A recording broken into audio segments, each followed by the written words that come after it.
ত্রয়োদশ জাতীয় সংসদ নির্বাচনের দিকে চোখ সবার।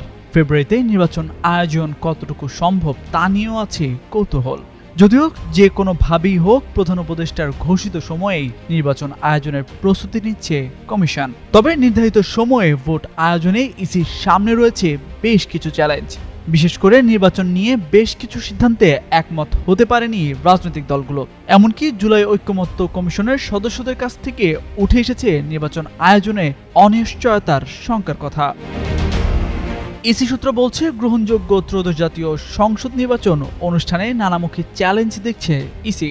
এর মধ্যে উল্লেখযোগ্য হচ্ছে ইসির উপর আস্থা ফেরানো, আইন শৃঙ্খলা পরিস্থিতি নিয়ন্ত্রণ, লেভেল প্লেইং ফিল্ড তৈরি, রাজনৈতিক দলগুলোর মধ্যকার অনাস্থা ও সংকট নিরসন করা এবং ভোটার উপস্থিতি বাড়ানো, প্রশাসন ও আইন শৃঙ্খলা রক্ষাকারী বাহিনীর সদস্যদের নিরপেক্ষ ও সক্রিয় ভূমিকায় রাখা, ভোট গ্রহণ কর্মকর্তাদের পক্ষপাত মুক্ত রাখা এবং ভোট কেন্দ্র স্থাপনাও অন্যতম চ্যালেঞ্জ মনে করছে নির্বাচন কমিশন।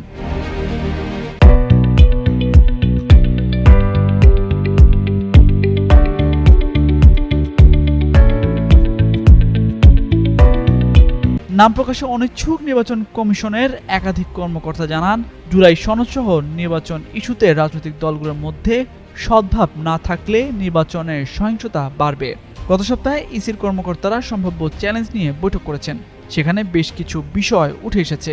ভোটের প্রস্তুতিমূলক কাজের দিকেই এখন জোর বেশি দিচ্ছে ইসি। এরই অংশ হিসেবে চলতি সপ্তাহে নির্বাচনের রোডম্যাপ ঘোষণা করতে যাচ্ছে কমিশন।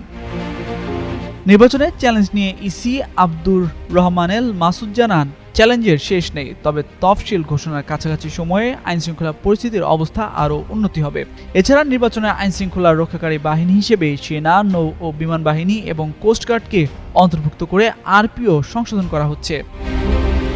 জাতীয় ঐকমত্য কমিশনের সদস্য ডক্টর বদিউল আলম মজুমদার জানান, জুলাই সনদ সই না হলে নির্বাচনের অনিশ্চয়তা তৈরি হতে পারে।